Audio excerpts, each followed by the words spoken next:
নাকি বলেছেন হলো কি হারামজাদা, তুই কি সেখানে থাইকা তার এই কথা শুনছস? হারামির বাচ্চারা এখনো কিন্তু আছে, হারামির বাচ্চারা এখনো আছে, ওদেরকে দাঁত ভাঙা জবাব দিতে হবে।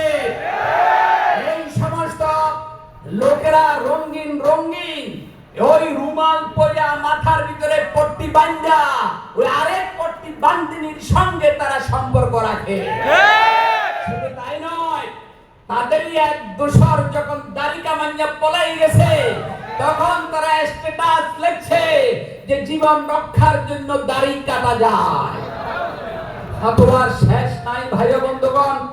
এই জাতীয় ফতোয়ার মিশ্রণে আমাদের নিজেদেরকে কোনোভাবেই আমরা যেন প্রশ্নবিদ্ধ না হই, মনের ভিতরে যেন সংশয় সন্দেহ না আসে।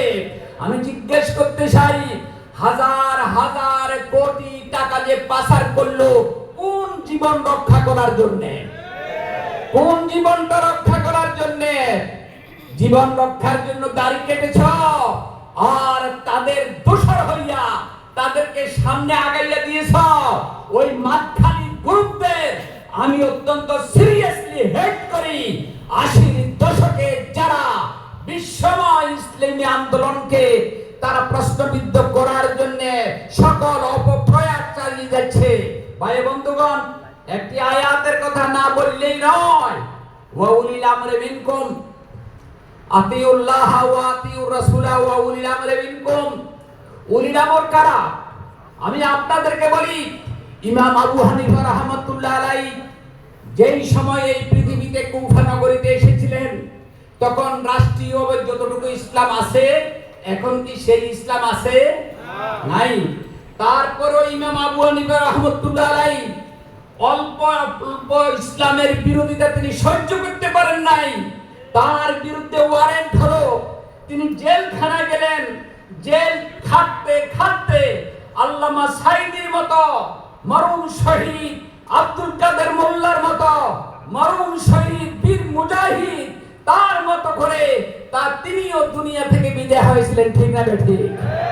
হযরতে আহমদ বিন হাম্বল রাহমাতুল্লাহ আলাইহি 10 লক্ষ হাদিসের হাফেজ, তার সময় রাষ্ট্রীয় যে ইসলাম আছে সেই ইসলাম এখন নাই, তাকেও জেল খাটা লাগছে। আব্দুল্লাহ ইবনে আব্বাস রাদিয়াল্লাহু তাআলা আনহু নবীজির অত্যন্ত স্নেহধন্য সাহাবী, তিনিও 6 মাস জেল খেটেছিলেন। শাইখুল ইসলাম ইমাম ইবনে তাইমিয়া তিনি জেলখানার ভিতরে বৈশা 30 খণ্ড ফতোয়ার কিতাব লিখেছিলেন।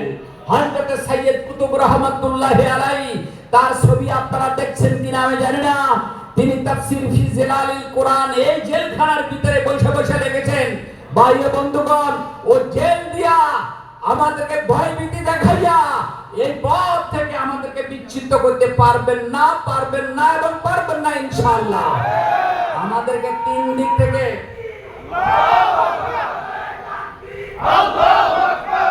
একটু রাখুন, আমাদেরকে 3 দিক থেকে কে আসেন না আসেন এই ভয় দেখাইবেন না। 3 দিকে 9 দিক থেকে তারা আটকা আছে। আলহামদুলিল্লাহ, কোরআন এবং হাদিসের যে মেজাজ আশিদ্দাউ আলাল কুফারে রুহামাউ বাইনাহুম, নবীজির সঙ্গে থাকতে চাই, অবশ্যই থাকতে চাই।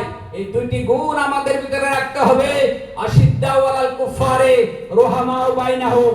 আর যদি অভিযোগ আনতে হয়, কোন কথা বলতে হয়, আমি বলবো গজওয়ায়ে মুস্তালিকের সময় হযরতে আয়েশার বিরুদ্ধে ছিলেন হাসান বিন সাবিত, তিনি কি কথা বলে হযরতে আয়েশার ব্যাপারে কথা বলেছেন সহিহ বুখারীর ভিতরে রয়েছে, হাসানুন রাজানুন মা তুজান্নু বিরিবাতিন ওয়া তুসবিহু গারসা মিন আকলিল গাওয়াফিলি।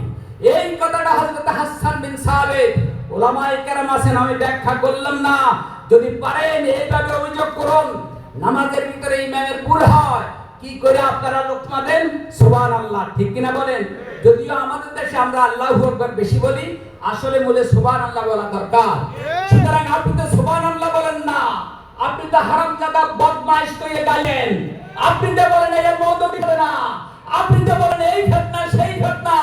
ওই দিন ভুলে যান আল্লাহর রাস্তে, যদি ভুলে না যান তাহলে বাগান বাউরের মতো ও জিহ্বা লম্বা হইয়া ওই আপনার সুলতানের মতো তাদের ক্যান্সারে মারাত্মকভাবে রোগাক্রান্ত হইয়া তসলিমা নাসরিনের মতো মারাত্মকভাবে ক্যান্সার সহ যাবতীয় যাবতীয় রোগে আক্রান্ত হয়ে দুনিয়া থেকে বিদায় হওয়া লাগবে।